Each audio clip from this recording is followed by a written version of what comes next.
ஜபா Christie எப்படி இருக்கீங்க? எல்லாரும் எல்லாரும் நல்லா இருப்பீங்க நம்புறேங்க.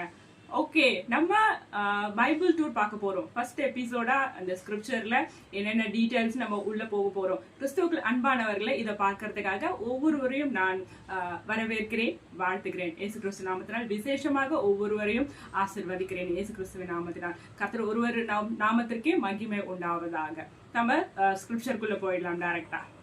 ஓகே, நம்ம அந்த ஸ்கிரிப்சர் பைபிள் டூர் பார்க்க போறோம்னு சொன்னோம் இல்லையா? ஸோ அது ஸ்டார்டிங் வந்து நான் ஜெனசிஸ்ல இருந்து த ரெவலேஷன் போகலான்ட்டு ஸ்டார்ட் பண்ணியிருக்கேன். ஸோ ஆதி ஆகமம் முதல் வெளிப்படுத்தின விசேஷம். ஆதி ஆகமம் 1ஆம் அதிகாரம் எல்லாருக்குமே தெரிஞ்ச வேத பகுதி தான். ஸோ அதில் வந்து இப்போ எடுத்திருக்கிற இந்த கான்செப்ட் வந்து பைபிள் வர்சஸ் 1 to 25. உங்களுக்கு பைபிள் இருக்கும், எல்லாருக்குமே தெரிஞ்ச ஒரு இது அதிகாரம் தான். ஸோ வாசித்து கொள்ளுங்கள். நான் அதுல இருந்து உங்களுக்கு ஒரு ஷார்டன் பண்ணிட்டு நான் உங்களுக்கு இந்த ஸ்கிரிப்சரை சொல்லலான்ட்டு விரும்புறேன்.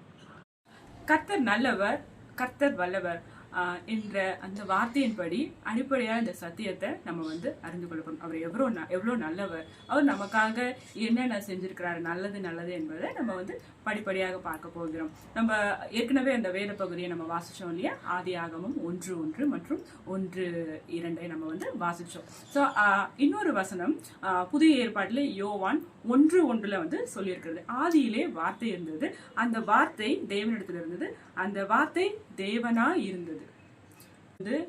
பிதா, குமாரன், பரிசுத்த ஆவியானவர் மூலமா இந்த சத்தியத்தை நமக்கு வந்து வெளிப்படுத்தி இருக்கிறார். ஸோ மூருமாய் இணைந்து நமக்கு வார்த்தையாய் இந்த ஒரு உலகத்தை நாம வந்து நல்லது என்று பயன்படுத்தி கொள்ள ஒவ்வொன்றாய் நமக்கு மேல் அக்கறை வைத்து நமக்கு எவ்வளோ அழகா நமக்கு உருவாக்கி தந்திருக்கார். ஸோ நம்ம வந்து இருளில் இருந்தா போயிட்டு எங்கேயும் நம்ம போய் இடிச்சு கொள்ளக்கூடாதுன்னு சொல்லிட்டு அதை வந்து ஃபர்ஸ்ட் வந்து நமக்கு வெளிச்சம் தான் வேணும் அப்படின்னு சொல்லிட்டு நம்ம காட் நமக்கு வெளிச்சத்தை கொடுத்துருக்கிறார். ஸோ டே 1 த லைட், வெளிச்சம்.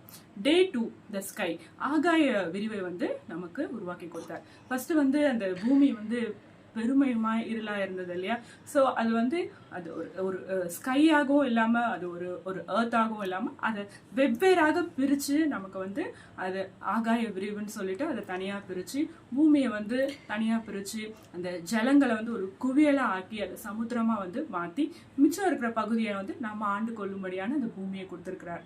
மூன்றாவதாக நமக்கு வந்து அந்த பகலில் வெளிச்சமா, நமக்கு ஒரு பிரகாசமான வெளிச்சமா நமக்கு இருக்கிறதுக்காக இந்த சன்னை கொடுத்துருக்கிறாரு.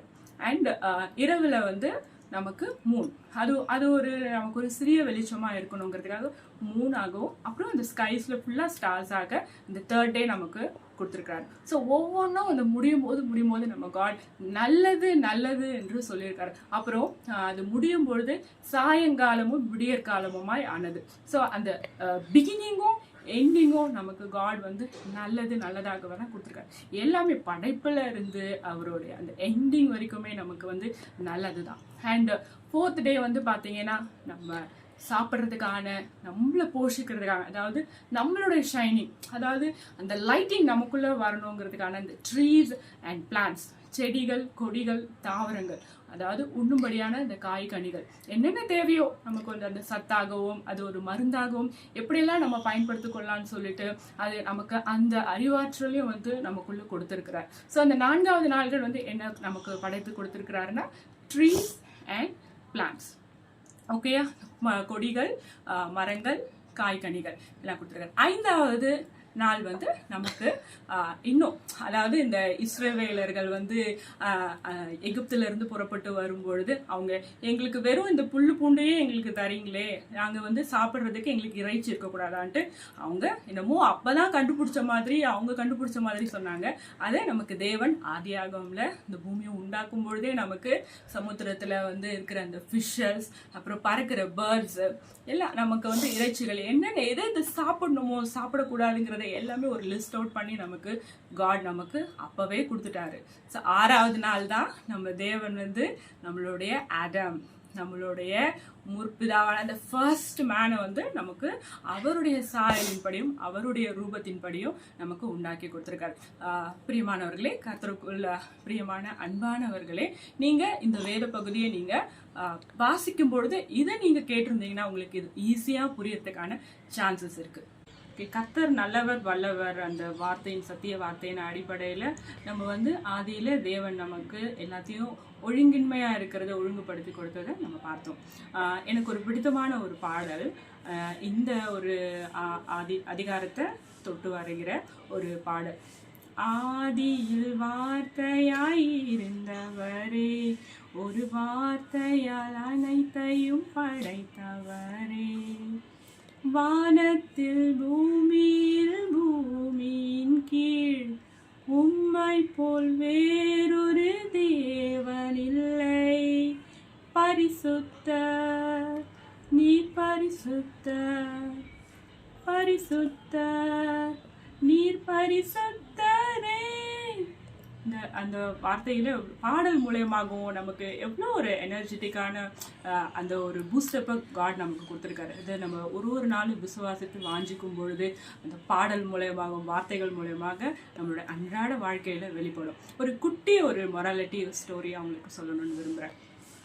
ஸோ சின்னதாக ஒரு ட்ராயரை நம்ம எடுத்துப்போமே. நம்ம ட்ராயரில் நம்ம எல்லா ஸ்டேஷ்னரிஸும் அதில் நம்ம ஸ்டோர் பண்ணுவோம் இல்லையா? ஸோ ஃபஸ்ட்டெல்லாம் வந்து நம்ம பார்த்தீங்கன்னா எல்லாத்தையும் அப்படியே போட்டு வைப்போம், கச்சா முச்சான்னு இருக்கும். ஸோ எது எங்கெங்கே இருக்காதுன்னு தெரியாது, ஆனால் எல்லாமே அங்கே தான் இருக்கும். தேடி நம்ம எடுக்கணும், ஒரு ரெலவெண்ட்டாக நமக்கு அது இருக்காது.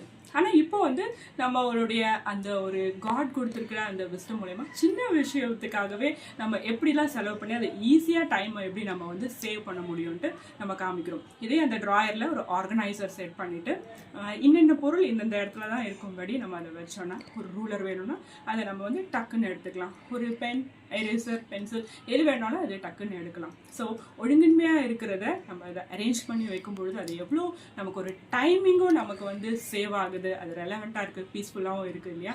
ஸோ அது மாதிரி தான் வந்து நம்ம தேவன் வந்து நம்ம எதுக்குமே கஷ்டப்படக்கூடாதுன்னு சொல்லிட்டு தான் அவர் எல்லாத்தையுமே நல்லதுன்ட்டு ஒழுங்கின்மையாக இருக்கிறத நமக்கு வெளிச்சமாகவும் வானமாகவும் பூமியாகவும் பகலில் வந்து நமக்கு ஒரு பெரிய வெளிச்சமாக ஒரு சூரியனை கொடுத்துருக்காரு. அப்புறம் நமக்கு நைட்டில் வந்து ஒரு சிறிய வெளிச்சமாக, அது ஒரு ரம்யமாக இருக்கிறதுக்காக மூன் கொடுத்துருக்காரு, அண்ட் ஸ்டார்ஸ்லாம் கொடுத்துருக்காரு. அதெல்லாம் அழகாக நமக்கு டெக்கரேட் பண்ணதெல்லாம் எங்கேருந்து வந்ததுங்க? நம்ம வீட்டை டெக்கரேட் பண்ணிக்கணும், நம்மளை நம்ம அழகுபடுத்திக்கணும், இப்படி தான் நம்ம இன்னைக்கு ட்ரெஸ் பண்ணணும், இந்த கலர் நமக்கு சூட் ஆகும், இதெல்லாம் எங்கேருந்து நமக்கு வந்தது? நம்ம காட் நமக்கு கொடுத்த அந்த விஸ்டம் அது மூலயமா தாங்க நமக்கு வந்தது. ஸோ சின்ன விஷயத்துக்கே வந்து இதுவாக நம்ம வந்து அவ்வளோ ஒரு மெனக்கடுறும் போது நம்ம ஒரு பெரிய விஷயங்கள் இல்லை சமுதாயத்துலேயும் நம்ம போகிற இடத்துலையும் நம்ம ஒரு யூனிக்காக நம்ம இருக்கும் பொழுது எவ்வளோ ஒரு மாற்றங்களை பார்க்கலாம். ஸோ அந்த நல்லது சொல்லிட்டு காட் வந்து நம்ம பண்ணதுக்கான அந்த ஸ்கோரை நமக்கு நிச்சயமாக கொடுப்பாருன்ட்டு நான் விசுவாசிக்கிறேங்க. பிரியமானவர்களே, நீங்களும் இந்த வார்த்தைகளை கேட்டு நிச்சயமாக இது உங்களுக்கு உபயோகமாக இருக்கும்ன்ட்டு நான் நம்புகிறேங்க. Okay, keep supporting us with your lovable likes and comments. Thank you.